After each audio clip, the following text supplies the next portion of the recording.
Hello, fellow translators. Hello, fellow freelancers. Especially hello to those of you who are over the age of, say, 40, I don't know, even 35, or, that are consider yourselves a bit older than the average in this industry and are looking for new clients, are looking to pivot, are looking to find maybe new industries or new niches or something like that.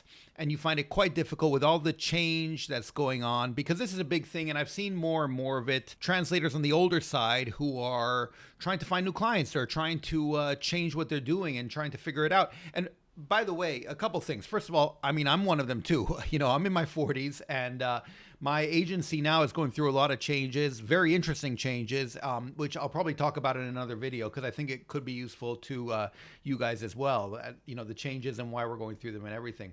But also I wanted to talk about it because I work with many older freelancers, many older translators, and I actually really like working with older translators in general, generally speaking. I tend to find less drama, more reliability, consistency. They've worked with all different types of clients. They have a really good idea as to what clients are expecting and what they're going through. They can put themselves in clients' shoes. And yeah, there are a lot of ancillary things as well. Like you never know who they know or what they've been through and stuff. I'm going to get through all this in detail, don't worry. But there are also obviously disadvantages to being older, and a lot of it is technology and keeping up with the times. And we're seeing a lot of that now with AI and with everything going on technologically. So I just wanted to talk about this. This is for those of you who are a bit older, and actually I think those of you who are younger can get quite a few advantages here just by paying attention to some of these things. Let's get into it. What to do if you're an older freelancer. And by the way, I'm saying this from the point of view as someone who hires people, and so what I'm looking for and what I've seen other people looking for as well. So yeah. So the first thing I would say is not to show the years. What do I mean by this? Don't lead with, I have 20 years experience. Now, this may sound good and may be good. You have 20 years, you have 30 years experience, something like that. But it kind of makes people wonder if you're very set in your ways or something like that. So I would rather lead with something like, I helped so-and-so company reduce errors by 30%, or I handled high-stakes client accounts with zero escalations.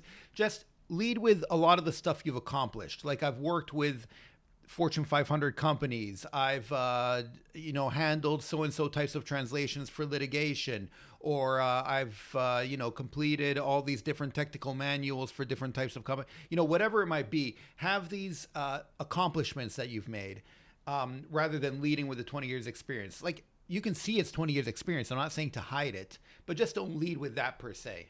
The next thing, like I mentioned, no drama. What do I mean by this? When you are asked to do a job, make it obvious that you can handle the job. Make it obvious that you can handle the deadlines, that you will communicate clearly, that you understand the business context, and that you don't need hand-holding. And so reiterate what's needed for the job. Like they say, we need this, this, and that. And you can just say, yeah, I can do it by June 30th. I'll let you know, I'll confirm like a week ahead of time, or I'll give you a milestone or something along those lines. And this is for an electronics manual, and, just show that you know exactly what's needed so they don't have to check up on you, right? I also kind of recommend like a simple positioning shift, I call it. But, instead of just saying, I can do this, just say like, yeah, you don't have to worry about this anymore, or it'll be done, and it'll all be completed. Something just putting yourselves in their shoes. That's just what I feel. But regardless, just show that there's not going to be any drama, that it's going to be, with all the million things going on in the client's life, this will not be one of the things they have to worry about. Another thing I'd say is to go for a niche. Since you have more experience, you can be more niche, and chances are you are more niche, depending on what you study. And we'll get into that a bit more in detail later. But for now, just instead of saying I'm a translator, I'm a consultant, I'm a writer, if we're talking about translators and you say I'm a freelance translator or a translator in that language, go for something more like, I specialize in translations of patents or IT or semiconductor or whatever it might be, or, patent in IT and semiconductor, it's a bit better to be too niche than not niche enough. And you can change it and tweak it for each job or something, but show that you can handle that precisely. Because with all your years of experience, you've had time to actually niche in that particular niche. And so it kind of makes sense. Yeah, B2B SaaS compliance, financial legal document specialist. Anyway, these are other examples of stuff you can write. And again, you can tweak it for each job, but just kind of show that you're very niche. Now, I recommend this to anyone, but I think it's doubly important if you have been doing this for a number of years or if you're a bit older, because you don't want to be a do-it-all type of person. And if you've been doing, patent translations for 20 years and suddenly you make yourself available for a literary translation or something completely different, then it might raise some red flags. Another thing I say is don't compete on price. I say this again in general, but for those of you with more experience, you're always going to find someone who's new, who's young, who's just starting out, and will perform the translation for a very cheap price. They'll do it really poorly. And trust me, the agencies, the clients who hire these people are not the clients you want anyway. So it's a pretty good litmus test to get rid of them. Just don't compete on price. Now, a big advantage you have is that you have a network that, let's face it, 18, 20-year-olds don't have. And so use this advantage, right? Let your friends and colleagues, former coworkers, anyone that you might know in the industry, let them know what you're doing, and change your status and show it on LinkedIn or whatever social media as well. A lot of people are embarrassed about doing this. I would say not to be. And, just it depends on each situation, but you can use it to your advantage. Or look, if they're your friends and family and stuff like that, even if you've had a downturn in life or something, I mean, that happens, and they'll want to help out. So anyway, just be open about it. You have this network and you've known people for decades, which a lot of the people starting out just don't have. And so use that to your advantage. Absolutely. A big disadvantage you have, though, is, like I mentioned before, is the technology. And so you have to stay current. And so my advice is, this is something that is going to be on people's radar if they know that you're a bit older and they're hiring you. So right away, handle it, deal with it. Look up CEUs, look up what continuous education is going on, look up any certifications you can get. And I'm talking about certifications, whether it be in AI, whether it be in, whatever type of machine translation or CAT tools, or, any type of technological stuff that's going on. Like I say, don't act too trendy. Don't try to act like someone you're not, but stay current with what's going on.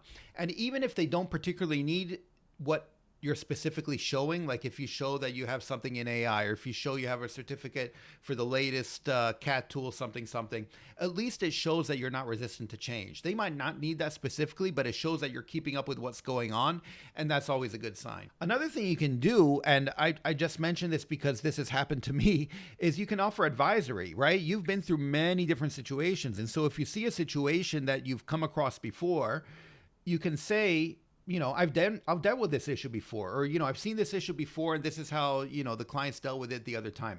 Now, I say to offer this advisory carefully because you still don't want to be telling the client what to do, right? So you don't want to say, oh, no, this is what you should do in this case. Oh, no, when this happens, you absolutely should do that. You're doing the wrong thing. You don't want that, But you can just talk about your own experience and say, oh, yeah, we had a similar issue happen like this before. When our clients had it, that's how they dealt with it. They did this, that, and that, just to let you know. And it's very helpful. It can be very helpful. And it's something that you can offer, this experience that new translators cannot. Now, I also wanted to touch into pivoting into a new industry, because a lot of you, I think, this will happen a lot as well, just because of all the changes that are going on. You're not only looking for new clients, but you're kind of pivoting and maybe wondering if you should change your niche, or maybe you're entering the translation industry now in your 40s and you haven't entered it before, and you're wondering if and how you should go about it. So a couple pointers here. First of all, I think you should anchor this pivot. So what do I mean by that? I mean, you should find some points in common. So something like, I spent 15 years in a British law firm in Italy. Now I apply this to Italian to English translation, Italian to English legal translation, something along those lines. So if you worked in a law firm as a paralegal, or, something along those lines before, now you can apply that knowledge. So it's not like you're coming there, you just fell off the turnip truck or something. You have all these years of knowledge, but you can apply it to this particular situation. Another one is, I worked in technical documentation. Now I use these methods to optimize AI-assisted workflows, something along those lines. And I have to say, I've mentioned this many times before. If I'm hiring a translator, say a legal translator, and I get to pick between two people, and everything is the same, but one of them studied translation and got a degree in translation, has been a translator, but the other one studied law and worked in a law firm, and their experiences with law, obviously, dealing with the two languages, I'm probably going to pick the person in law because I know that they've seen a myriad of contracts. They know what the contract is supposed to look like in both languages. They, and they understand that, something will have legality in Italy, but not in the US or the UK or what have you. And so, this is something that is in demand, and use it to your advantage. So again, you're using your industry knowledge, and your old job is now your niche. So if you worked in a law firm before, now your niche is legal translation. If you worked in a financial firm before, in a bank or something like that, then that's your niche right now. Another thing I'd recommend doing is creating a sample portfolio very quickly, offering free translations. So what I mean by this, you can offer free translations to friends, family, people like that. Or you can just translate something yourself. Find an article, find whatever it might be online, and do the translation. I talk about this in other videos, various methods to get your first clients as well. But, just translate a company's website, maybe a small company that hasn't translated it yet, and tell them, hey, I just translated your homepage. You can use it for free if you want. And if you want, I'll translate the rest of your website. But in the meantime, can I use it for my portfolio or something like that? Or else just translate articles. You can, there are a lot of places you can volunteer to do these translations, obviously, and I've talked about those in other videos as well. But the main reason here is you want your portfolio. Pros.com obviously has a great place to put your portfolio, but either way, then you have a portfolio that's available for clients. And this can be very useful to show that you have experience in whatever niche it is and whatever industry it is. Another thing that I've seen people do is start a newsletter. And but this obviously is something that you have to keep up regularly, once a week, once a month, what have you.